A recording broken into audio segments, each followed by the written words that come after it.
விடுதலை சிறுத்தைகளின் சார்பில் முழுமையாக இந்த தீர்மானத்தை வரவேற்கிறோம், பாராட்டுகிறோம். இதற்கு அடுத்த முன்னெடுப்பு என்ன என்பதையும் நாம் தெளிவுபடுத்த வேண்டிய தேவை இருக்கின்றது. இயல்பாகவே இந்தியாவினுடைய கடைமடை பகுதியான தமிழ்நாடு இயற்கையான வற்றாத ஜீவநதிகளை கொண்டிருக்கவில்லை. பாலாறாகட்டும், முல்லை பெரியாறாகட்டும், காவிரியாகட்டும், பிற மாநிலங்களோடு இயல்பாகவே நாம் நீரியல் தேவைகளுக்காக போராட வேண்டியிருக்கிறது. இந்த சூழலில் புரட்சியாளர் அம்பேத்கர் அவர்கள் இந்த நீரியல் தொடர்பாக நீர் பிரச்சனை குறித்து என்ன மாதிரியான தீர்வை முன்மொழிந்தார் என்பதை நான் இந்த அவையிலே சொல்ல விரும்புகின்றேன்.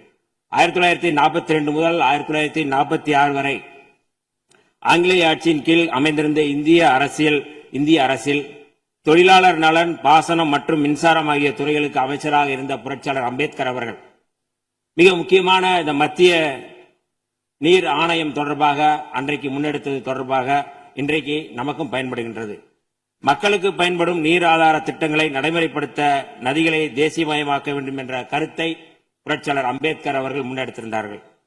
மாநிலங்களுக்கு இடையிலான நதிகளின் பயன்பாடு குறித்து புரட்சியாளர் அம்பேத்கர் சொல்லும்போது, ரயில்வேக்களுக்கு மாகாண எல்லைகள் ஏதும் இல்லை என்கிற போது, ஆறுகளுக்கும் அதேபோல் மாகாண எல்லைகள் எவையும் இருப்பதற்கில்லை. ஒரு மாகாணத்திலிருந்து இன்னொரு மாகாணத்திற்கு பாய்ந்து செல்லும் ஆறுகளுக்கு முக்கியமாக இது பொருந்தும் என்கிறார்.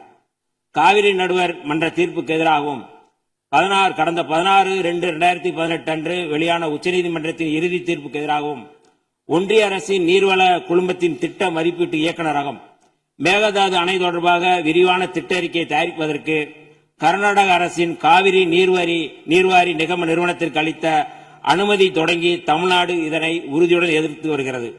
தமிழகத்தின் வேளாண்மை சார்ந்த மக்களின் நலன்களின் மாத்திரமல்ல, கர்நாடகத்து விவசாயிகளின் மீதும் நமக்கு அக்கறை இருக்கிறது எனினும் இச்சூழலில் மாண்புமிகு முதலமைச்சர் அவர்கள் முன்மொழிந்துள்ள தீர்மானத்தில் குறிப்பிட்டுள்ளபடி கர்நாடக அரசு மேகதாதுவிலோ அல்லது காவிரி படுகையில் வேறு எந்த இடத்திலோ அணை அல்லது எவ்வித புதிய நீர்த்தக்க திட்டத்தை பிற படுகை மாநிலங்களின் இசைவு இன்றியும் ஒன்றிய அரசின் ஒப்புதல் இல்லாமலும் மேற்கொள்ளக்கூடாது என்பதை விடுதலை சிறுத்தைகள் கட்சியின் சார்பில் நாங்கள் வரவேற்கின்றோம்.